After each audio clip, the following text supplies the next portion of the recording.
Bismillahirrahmanirrahim. Saya Ustadz Fikri Bareno mengajak kita semua untuk menghadiri reuni Akbar 212. Reuni Akbar 212 bukanlah reuni biasa. Di sini ada qiyamul lail, ada salat subuh berjamaah terbesar mungkin sepanjang sejarah, zikir akbar, ada juga doa dan munajat, tausiah dari berbagai para ulama kita, tokoh-tokoh nasional kita. Mari kita hadiri. Ini adalah momen untuk mempersatukan umat, momen juga untuk mempersatukan pergerakan umat.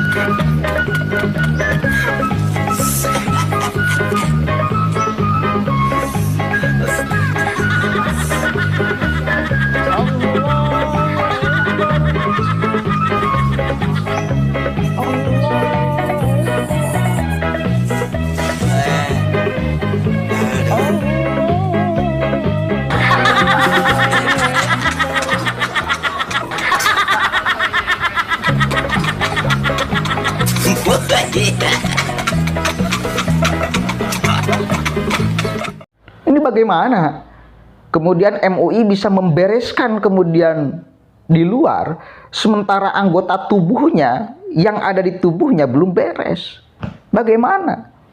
Akhirnya sedikit demi sedikit, lambat laun, kepercayaan masyarakat kepada MUI merosot, semakin merosot. MUI hadir di dalam membentengi gerakan-gerakan radikal, bukan malah masuk menjadi anggotanya, bukan malah mengapresiasi gerakannya. Itu yang kita harapkan.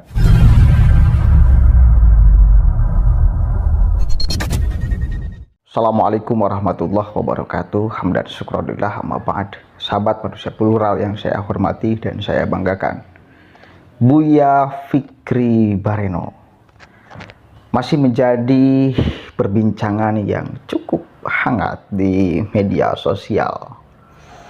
Pasalnya dia kemarin melakukan kesalahan yang cukup fatal dan sudah ditonton mungkin oleh seluruh umat di dunia. Kesalahan yang cukup memalukan, secara dia sedang membela azan katanya, aksi besar-besaran, padahal gak terlalu besar juga sih sebetulnya. Kemudian pas sholat asar ya, bermaksud untuk berjamaah, dan dia masih di atas mobil komando, kemudian melakukan gerakan yang keliru. Itu memalukan sih. Akhirnya netizen itu sedikit menurun kepercayaannya kepada MUI. Bahkan ada netizen yang kemudian mengatakan, apa yang akan difatwakan oleh MUI kalau misal orang yang ada di dalam MUI, pengurus MUI pusat bagian ekonomi umat ya, itu tidak bisa melakukan gerakan sholat. Akhirnya pertanyaan itu muncul di netizen, dan kemudian akhirnya para netizen itu membongkar asal usul, membongkar jejak digital Buya Fikri Bareno, dan Pasti saya kira kalian semuanya juga akan menebak siapa Buya Fikri Bareno. Ternyata kalau kita melihat dari dia himbauan tentang aksi 212, ya memang itu adalah bagian dari kelompok mereka, ya, Buya Fikri Bareno. Tidak akan jauh beda lah orang-orang yang kemudian membenci Gus Yakut itu pasti di barisan-barisan yang sana. Gak bakalan jauh beda. Kalau ditelisik lebih jauh pasti ujung-ujungnya ke sana. Pasti ujung-ujungnya ke sana. Karena saya yakin demo kemarin itu bukan dilandaskan atas dasar ingin ada kebenaran, bukan. Tetapi atas dasar dilandaskan kepada kebencian. Ketidakmaupahaman sesuatu. Ketidakmaupahaman, bukan tidak paham, tidak mau paham aja.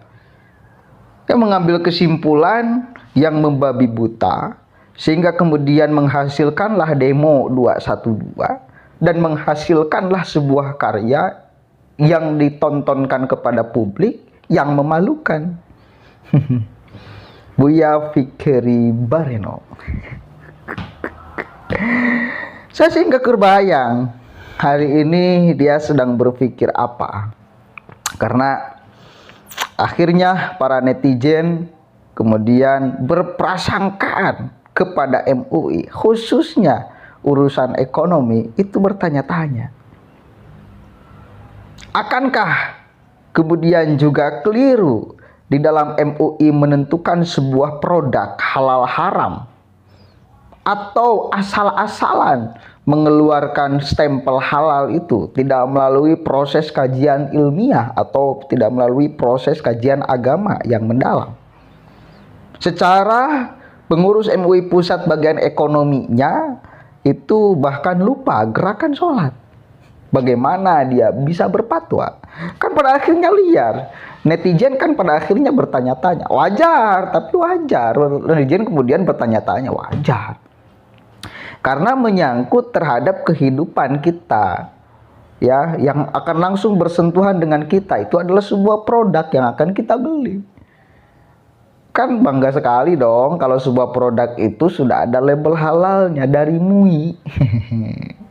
Dari MUI. Makanya saya kemarin itu sempat mau mengatakan bahwa MUI itu tugasnya bukan hanya sebetulnya yang diharapkan masyarakat menstempeli sebuah produk halal atau haram, tetapi bagaimana MUI bisa hadir di tengah masyarakat di dalam semua problem keumatan, khususnya yang berkaitan dengan agama. Ya, khususnya satu kali lagi yang berkaitan dengan kehidupan beragama. Contoh, MUI hadir di dalam membentengi gerakan-gerakan radikal, bukan malah masuk menjadi anggotanya, bukan malah mengapresiasi gerakannya. Itu yang kita harapkan.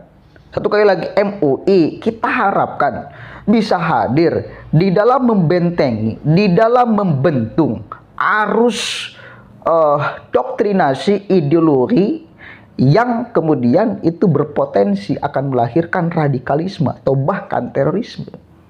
Bukan malah ada anggota MUI yang masuk ke dalam organisasi tersebut.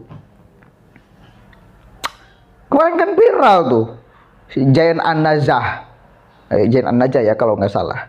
Dia malah terlibat di dalam jaringan JI. MUI, pengurus MUI, bayangkan. Ini bagaimana?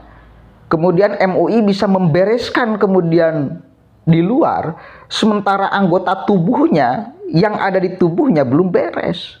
Bagaimana? Akhirnya sedikit demi sedikit, lambat laun, kepercayaan MUI, kepercayaan masyarakat kepada MUI merosot, semakin merosot. Apalagi dengan kejadian yang kemarin viral, rame. Pengurus MUI pusat salah gerakan sholat. Ini semakin aja menurun kepercayaan masyarakat kepada MUI. Maka di sini penting saya kira untuk pengurus MUI pusat atau ketua MUI pusat benar-benar memverifikasi siapa orang yang akan masuk di dalam jajaran MUI. Harus benar-benar ulama yang akan membentengi segala apapun yang berkaitan dengan agama. Khususnya yang kemudian tadi saya sebutkan. Jadi benteng MUI teh, jadi benteng pertahanan NKRI, jadi benteng pertahanan arus ideologi yang akan meruntuhkan sesama anak bangsa. Jadi benteng, bukan kalah menjadi masuk di dalamnya. Ini masalah.